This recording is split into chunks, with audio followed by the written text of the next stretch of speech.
ফুলকপি আলু চিংড়ি মাছের কারি বানানোর জন্য 250 গ্রাম চিংড়ি মাছ নিয়েছি। নুন হলুদ মাখিয়ে চিংড়ি মাছটা ভেজে নিচ্ছি।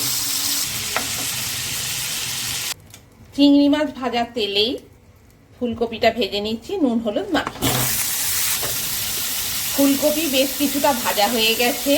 এবার দুটো মাঝারি সাইজের আলু ভেজে নিচ্ছি।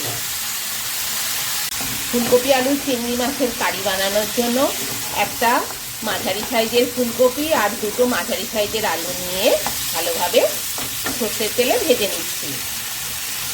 সর্ষের তেলে 1 চামচ জিরে, তেজপাতা, গোটা শুকনো লঙ্কা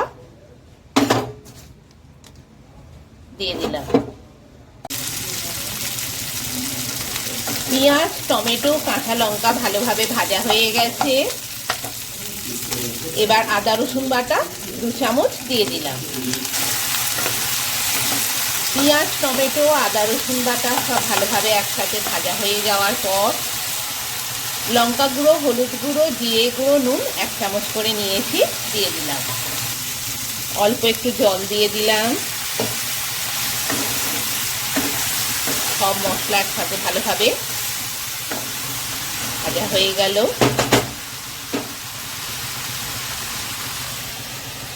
ভেজে রাখা ফুলকপি আলু চিংড়ি মাছ দিয়ে দিলাম।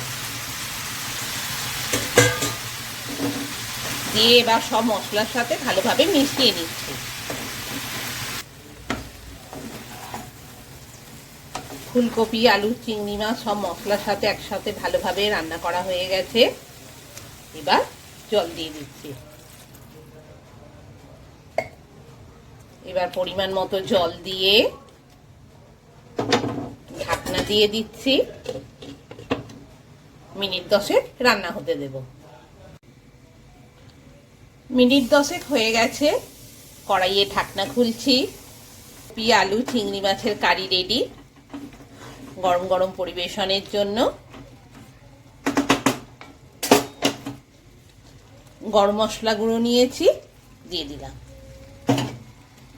দিয়ে ভালোভাবে সব তরকারিটার মধ্যে মিশিয়ে দিলাম। ফুলকপি আলু চিংড়ি মাছের কারি রেডি গরম গরম পরিবেশনের জন্য।